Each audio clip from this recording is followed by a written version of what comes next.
So we were charged with talking about peace for Lent.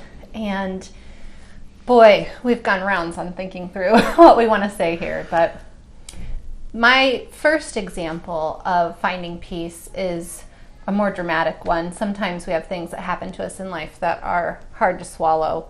And so my family has been watching toddler girls, 1 and 2-year-old, for the last 6 months for the Safe Family Ministry. And we've been caring for them 24/7. And a couple months into this, their mother asked us to adopt them. So we've been thinking we were going to adopt these toddlers for several months now. And we've been becoming a family of 6. But just last week, it turned out that people from their dad's family decided they want to care for them, and they got a lawyer involved, and so Safe Families has had to step out. So the details of that situation aren't as important as our response. Like, how do we respond to that? And I mean, this was, incredibly painful for our entire family. But the way that we have found peace since this happened just a few days ago are through the spiritual disciplines and soaking up God's good gifts. And so that for me has looked like getting up early when nobody else is awake and reading a few Bible verses, journaling in my journal, which is kind of like a prayer journal to God, lighting a candle, eating good food, spending time together as a family, getting to go do some enjoyable things together. Being with friends and family has been the best part, just wonderfully restorative. And this is one path for me to be able to hold on to some of the peace that God has promised. And it's through God and through community that we have been able to move forward each day. Yeah. So when you were talking, I was thinking about John 14, and Jesus is talking to his disciples, and he says something along the lines of, "My peace I leave with you, my peace I give to you. I don't give to you the way the world gives." And I've just been thinking about that this week, and Jesus is saying that his peace is different from worldly peace.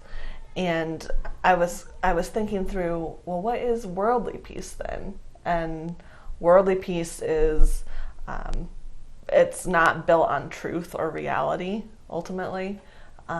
It's unstable. It's not eternal. It's ever-changing. It's ever-changing. It's not a firm foundation. But God does promise a peace that is unshakable and unchanging and eternal and built on truth, on reality, built on his character. So an example for me would be, we're talking about the fruit of the Spirit, and for those of us who belong to Jesus, we have his Holy Spirit in us, and Galatians talks about that peace can come out of us because of that. And it's this peace from God that's all these things we just said. And it's a peace that doesn't make sense. That calmness, that stillness, that childlike trust that really doesn't make sense, because only God can work it. And, I know that in theory and intellectually, and yet I continually find myself in these situations where, like, I know I know that peace is able to come out of my heart because I belong to Jesus, and yet it's not happening. Like, I'm not accessing it. And so what is the disconnect there? And one of the things that God just keeps bringing back to me maybe has to do with quenching the Holy Spirit, suppressing the Holy Spirit through idolatry. So what I mean by that is that my number one fear, and the thing that I get the most anxious about, is that I'm going to be deceived in some way. And so I try to take control, and I'm like, well, I'm going to protect myself from being deceived. And so I gorge on information and knowledge. Like, I read all the books, all the articles, listen to all the podcasts, in this like obsessive effort to accumulate enough knowledge to protect myself from deception. But that role as protector is actually not a role that God has given me. He is my protector. And so that's what I mean by idolatry. It's putting myself ultimately in a place that only God is supposed to be in. And so then I think, well, no wonder then that I'm not experiencing the peace that the Holy Spirit can work in me, because I'm actively suppressing it. With this idolatry, with this refusal to believe and trust God to be my protector.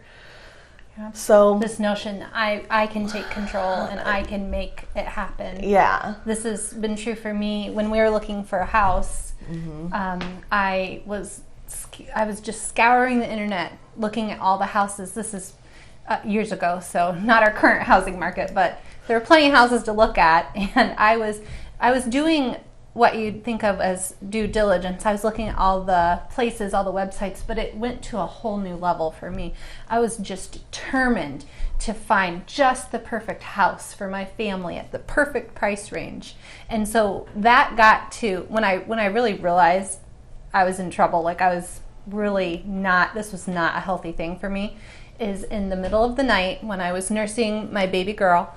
I was looking at houses, and I was just set on like, I'm going to find the right house. I'm going to find it first before anybody else sees it, and we're going to look at it and we're going to buy it.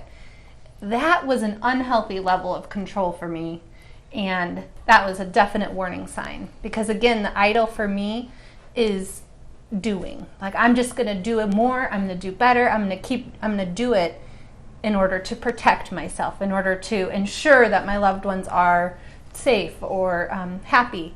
But that's fleeting. That's just not possible. Yeah. Because God is the person that we have to look to. So instead of taking control, I have to open my hand, unclench my fist, and give that up to God.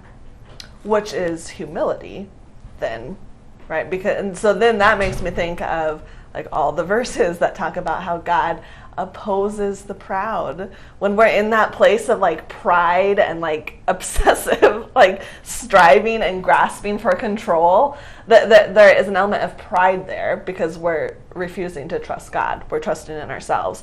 But when you can come to that place of humility, which is very painful, God pours out grace on the humble. That's what he promises to do.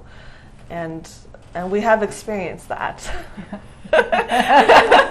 And sometimes you learn something and you do good for a while, and then God teaches you again 6 months later. But So I think probably the moral of what we're saying here is that we ourselves, I find myself being able to find peace, accept peace, be open to peace, and then at other times I'm scrambling, I'm doing, and it's a new lesson for me to learn, or it's something more that I need to let go of control on in order to find peace.